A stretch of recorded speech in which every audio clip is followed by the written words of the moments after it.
tip number one, and I know this might not be for everyone, but if you can do this, it's going to be a big help. And that is to create a purposeful space or maybe a setup for your music production. Now, I don't mean go out and create a whole music studio in a spare room or something like that, but if you can do that, that is a big help. But what you might want to do is just create a spot on your desk where you can keep your audio interface set up and maybe your studio monitors if you have them, and you can always have your headphones set up somewhere there. That way, when you're ready to create music, you can just plug in and get going. Now, for years, I had to create music out of my living room and I had to have everything kind of locked into a cabinet because there's kids and dogs and things like that. So it wasn't ideal. When I finally had a chance to make music, I had to set everything up and it took time. And then by the time I got at it, the feeling was kind of lost. So I wasn't optimally creating music. I had it all in my head and I wanted to get it out. I just couldn't because of my setup. Now, the second tip is for somebody who maybe can't create that purposeful setup or space, and that is to minimize the amount of gear you have. So minimize your setup. Maybe you just have an audio interface, a MIDI keyboard, and a pair of headphones, and then maybe a microphone, something like that. It should take you like 3 minutes or less to connect everything. So that way, if you're in the mood to make music, you have an opportunity to make music, you just connect everything and you're ready to go. Now, the third tip kind of goes along with the last one, and that's to keep everything organized. If you can get a backpack or a bag that fits all of your gear into it and you know where that's going to be all the time, do that. So then that way you're not searching all over the place for this piece of gear, that piece of gear. Or if you get something like this Focusrite Scarlett Solo Studio Bundle, it comes in this nice box and you can keep everything in this box when you're done. And then that way you put this in your closet or wherever you want to put it. And you know your microphone's in here, your headphones are in here, and your audio interface is in here, plus your cables. Everything's ready to roll. And now tip number 4 is to always write down your song ideas, your musical ideas onto a piece of paper or into an app on your phone. I like to use OneNote on my phone. I can just quickly write down my song idea in there, and then it's available to me on my computer, my laptop, my tablet. It's all over the place. It's all connected in the cloud, and I have access to it everywhere. And you might get an incredible song idea in your head, and you might think, oh, I'll never forget that. This idea is so good. And then a little later on, you were wrong. That song idea is gone, or maybe you just remember a tiny portion of that song idea. If you have that app ready to go, you can instantly put it in there. And then later on, you might come back to that app and be like, oh yeah, I forgot I came up with that idea. This is so good. And then you can continue on with it. And now tip number 5 is to record melodic or rhythmic ideas as they come to you. And again, you can do that in OneNote. There's an audio recording feature in there. So if you have a beat idea, you can just hit record and maybe do some beatboxing for that beat idea that you want. And don't worry, don't be embarrassed or anything, because only you are going to hear this. So when you're in the studio, of course, you change it to whatever drum plugin that you use. But yeah, record it in there. Maybe it's a guitar idea and you just do like the dun, dun, dun kind of idea. You record that. You'll remember what you were thinking of when you record it. So you can go back, listen to that and say, that was a great idea. And you can continue on from that rhythmic idea or the melody. You can whistle it, you can hum it, you can sing kind of gibberish lyrics to it, or maybe sing lyrics to it if you have specific lyrics in mind. So that's 5 tips down so far, and we still got a lot more to go.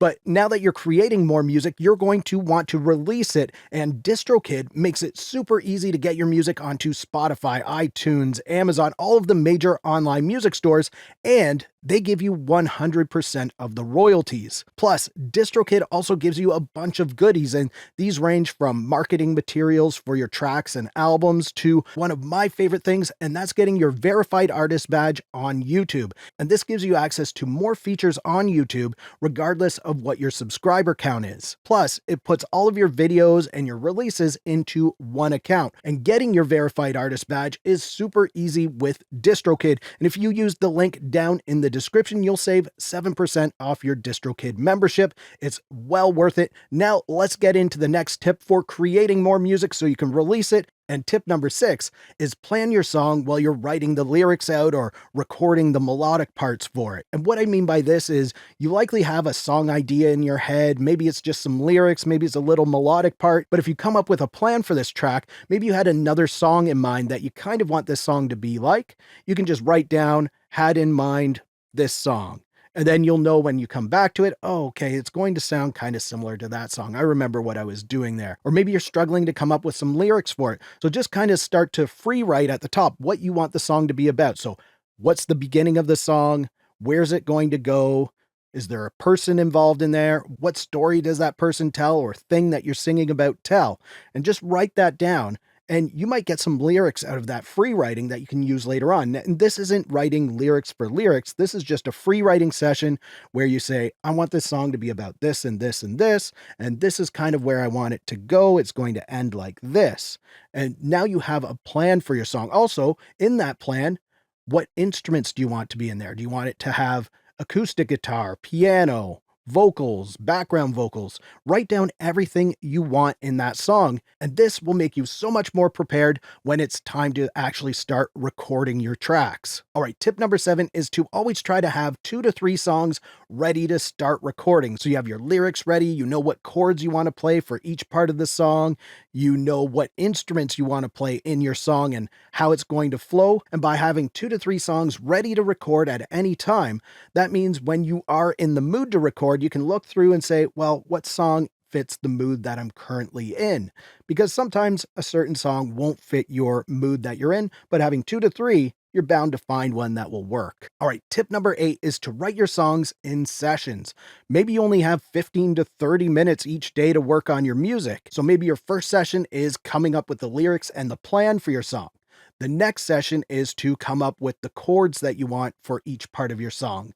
And then maybe the next session is going into your software and preparing it for recording that song. What I like to do is kind of outline each part, put markers in, so intro, verse, chorus, things like that. That way, when I'm ready to record, I can see, all right, this part's going to be verse, this is chorus, and it gives me a roadmap for my song. And then maybe you can only record your bass during one session. So your bass is recorded, and then the next day you record your guitars or vocals, and then maybe the next day you add the last finishing touches, and then the next day, maybe it's time to just start doing some final mixing and mastering so it's ready to go.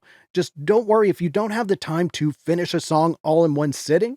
Just write it in sessions. All right, tip number 9, it might seem like an ad, but it's not intended as an ad, and that is to use AI-powered plugins while you're doing your mixing. So things like the Isotope plugins are great, and there's a Neutron plugin that you can put on all of your tracks, and it's like a channel strip, and it's going to set EQ for you automatically and compression. There's the Nectar plugin, which is for your vocals, and it just examines your vocals, and it sets all the different things using AI. There's even AI reverbs that you can use. And then finally, for your mastering, there's Ozone, which is AI-powered mastering.